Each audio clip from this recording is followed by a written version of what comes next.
Sorry, KJ, I want to go back to you because I know you wanted to reply about your wages being taken for a week. Oh no, it's not about that. My wages never be taken because I will take you to court, my brother. You know what I'm saying? And I will win. But no, Neji, you mentioned I contradicted myself because I was annoyed at the players taking pop shots from outside the box, but yet said I don't want to hear about the players because of the way that we coach. That's because I think the direct cause of them taking pop shots outside the box because I don't think they're coached well. So they go hand in hand. If we were coached better, I think they will make better decisions because they trust what they do and they believe in what we do, and therefore we won't see as many pop shots from outside the box because we'll probably play it around a bit more, create more chances in and around the box. You do realize most of the things that we're creating defensive at that moment, don't you? Pardon?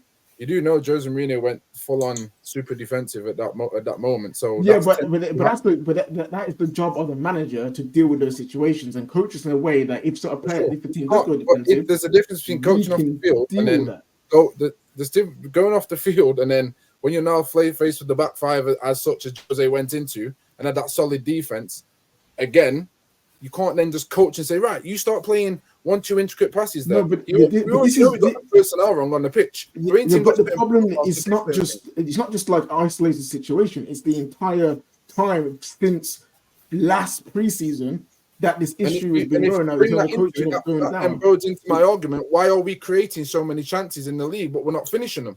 Again, that has a flaw in your logic. But look at how we create our chances. Our chances. I've seen them, bro. Are our chances something that we can see happening every week? No, they're not. They're not something we can see in terms of every a high level number of probably see us chance week in, week out. One of the things, let me land, please. Let me land. Yeah, go on. Yeah. One of the I've spoken to footballers at different levels, yeah, and I spoke to one recently, and he said one of the frustrations he has with his team and his manager is that the fact that they're going to win is a coin toss. Every game is a coin toss if they're going to win, because it's not a method. It's not a set way of doing things. It's not an ideology of the playing. Okay, they'll go every week. All right, cool. What can we do to start nullify the opposition? Okay, how can we score goal? Okay, cool. Let's go do that.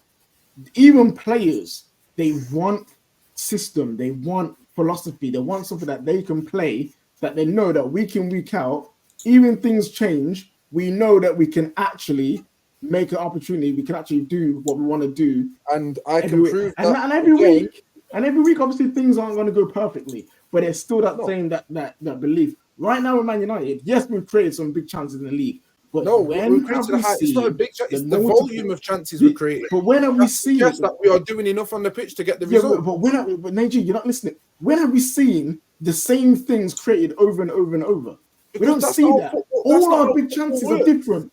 That is not how football works, KJ. You know the game long enough to know, unless you're Manchester City, and this is why Man City have absolutely effed up the whole program, in my opinion. Because there's this notion that there's only one way in which you create chances in a football game. No, I'm not saying there's only one way. Hold on. Manchester United, right now, as we see it, are going through this mad process of one, trying to identify their players and structure, and two, trying to get some form of consistency. When you're creating chances, the types of chances you create are not going to be all the time. And again, I'd say 60 at your best, by the way, 60% of the chances throughout the whole league are probably going to be similar, not the same, similar. 60%. I'll give you a fair bucket and say 70%. Most times in games, especially when you're through this mad process, bro, when you're trying to play football, the reality of the situation, as it stands where Man United are, you're not going to get a level of consistency in the types of chances. However, if you're creating enough numbers, bro, and enough numbers of chances, that then shows there is a flaw in your logic. There's something you're missing. There's not a flaw in my logic. There has to be. There can't be a flaw in my logic. I'm not saying you have to score the same goal every week. And then see the numbers reflect my opinion, then that means there must be a difference in your logic. The thing is, I've told you what the issue is with the stat that you put out. And it's not the fact we haven't made chances. It's the fact that we don't make consistent chances, and the players can clearly, you can see the players do not play. We do make consistent chances. The point I'm making. Hold on, you really think there's a pattern of play? You watch Man United, Najee, and think there are patterns of play. This problem in the first game of the season. Oh my God! I told you from Fulham, first game of the Brentford, season. Listen, Brentford. Listen, And you Brentford, think you yeah? could, you Wait, repeated the patterns of play. One second. It's not hard to see, bro. I can see it. I don't gain from lying, bro. I don't gain anything from lying about my club. I don't. I know you don't. I know you. I never call you a liar, bro. Never. I've seen Never. Never. The greatest team in the world. Brentford aren't the greatest team in the world, but you know how Brentford score goals. They may not be exactly the same each week, which I'm not saying it has to be. But you know how Brentford score goals. You know what their plan is. You know what their players are going to do and what positions they need to be in to make that happen. Man United, my problem is we don't have that. I'm not saying we can't mix it up and do something different every now and then, or if something's nullifying what we do normally, we change it so we can score. I'm not saying we can't do that. What I'm saying is, as a team, these players do not have a set way of belief from getting the goal from our end of the pitch to their end of the pitch of scoring goals. And do you want to know what the interesting point about this? I missed the beginning of it because I went out to make myself a drink. But what I find interesting about this is sometimes where I agree slightly with AG, and I also agree partly with KJ. I think you both got parts that you're right on. The problem that you have is that what we were doing when we made the substitutions after we conceded was a similar setup to what we played like in the second half at the weekend, and we started to move the ball a little bit better. We started to do things again. The problem is with our manager, and we said this the other day, so I'm getting a lot of background noise from Dizzy's microphone. Dizzy's the microphone, not Dizzy's. It's the manager, in my opinion. When you suddenly go, right, we did okay the other day. Rasmus, in my opinion, at the weekend had the best game he's ever had for us. But he's on the bench now. We're going to play Maswari in the 10. And do you know what? Lindelof, you ain't started since March. Come along. So of course, it's the chopping and the changing, and it isn't even just sometimes it's a player, somebody else comes in who plays that natural position. The amount of times he does things where you think to yourself, like Maswari's played regularly at left back at Bayern Munich, and actually he's been good at right back for us. But instead we put Delo out there, so you got someone who's really technically gifted on both feet that you put on the right side, and then someone else who's predominantly just pretty good on his right. You put him on the left. All these little things for me are big hindrances in creating chemistry. One of the reasons why Liverpool's backline looks so good this season is Slot is predominantly picking the same four people, especially the centre-back pairing, and they're building up a relationship.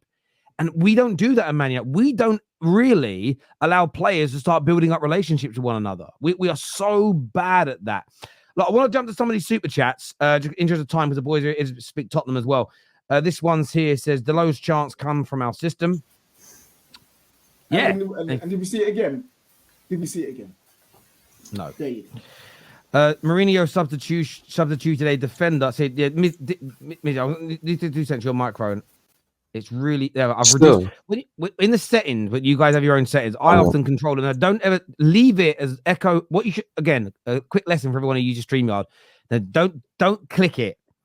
It should always be echo cancellation clicked on, reduce background noise. Stop clicking automatic mic adjustment. Leave it on automatic. Leave it on automatic. Like you keep undoing it. Right. I'm not touching it. So if someone's unclicking, leave it on automatic mic adjuster and you get no background noise. The amount of time, I don't know, maybe he does it automatically. I thought you guys unclicked it. My apologies. Yeah, just leave it as it is. Jose Mourinho substituted a defender and still dominated at 3-year playing counter-attack football against Mourinho is crazy. What process? Mourinho is new at Fenerbahce and dominated £500 million manager. There was an element of embarrassment, but it was interesting, really. As soon as we made the subs, they weren't dominating. So I blame the manager because I put it down to the initial team that he put out. And I just think we actually played some nice football in that first half. You had Ahmad in that 10 role or Ericsson in that 10 role. There was 4 or 5 counter-attack opportunities where we'd have ripped them apart. We really would have done, in my view.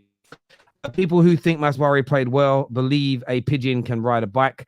What in the mega mind fuck is he thinking? Obviously talking about Ten Hag. He's lost so much hair. He's losing brain cells now. I apologize if this is harsh. I mean, he hasn't got any hair. It's just fact. To all Diallo fans, Ten Hag doesn't rate him at all, but he put a left back over him at the 10 and Anthony over him at right wing. Is Diallo actually good or are fans being delusional? No, some managers can get it wrong. He's flipping great. Mm-hmm. He's flipping great, man. On and off the ball as well. Been saying that for the longest, even since Oli, man. And you can go check my dates from time I've been talking about my man from the first time he ever showed. Diallo should be playing every single game, in my opinion, unless he's injured. That's a fact. Amad Diallo will be playing Fulham or something like that in 2 years. Behave yourself, man. Baller. No. Mo might be correct because we've seen it before many times when players aren't getting a chance to prove themselves week in, week out.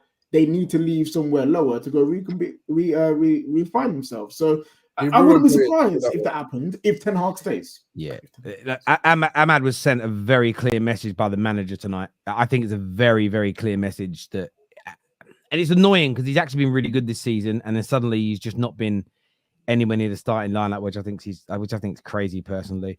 Guys, remember this is a match reaction for this game. No overarching statements about the manager, the season, long term.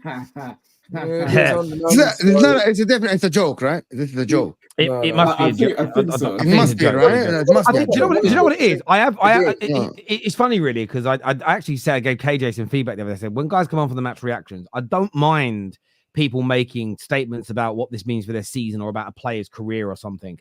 But I said, sometimes people don't want to talk about the game. They just jump straight into the overarching statements. I'm like, I've got to talk about the game a little bit on a match reaction.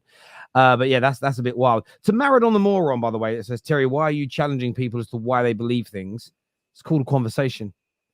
Debates, that's normal. If I say the moon is made out of cheese and the sky is really green, don't you want to know why I think that's the case? Yeah. Like, I guess, even if you're wrong, it's really interesting, right? Even if I don't believe in what someone's saying, so I listen to a lot of political podcasts, and I typically listen to the ones that I wouldn't vote for because I'm very intrigued to understand why they think what they feel. So sometimes you'll listen to them for an hour, and I'm like, you just keep telling me what you think. Like, the person interviewing you hasn't delved into why. The why is so much more exciting than the what, in my opinion, in life. But there we go. It's been a while since I saw Daniel back on the terrace. I remember him on his first debut on the channel. Kids grown up by now, happy for him. Big up it's young Daniel. Yeah, he's getting older. That's what happens. We all get older. It was a nice super chat. She has to ruin it with the end with big up the mighty shows. It would have been perfect except that last little bit.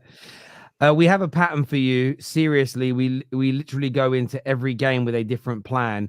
We have no chemistry in this team. The amount of excuses to defend Ten Hag ball is not even better than Ollie ball. Do I find interesting, Josh, right? And big up to everyone. Everyone's entitled to a different opinion. That's why I invented the football terrace.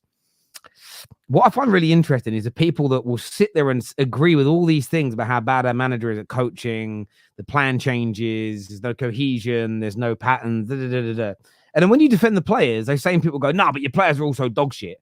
And I just sort of think, come on, like, it'd be overkill now. Again, like, they're not dog shit. Some of them are.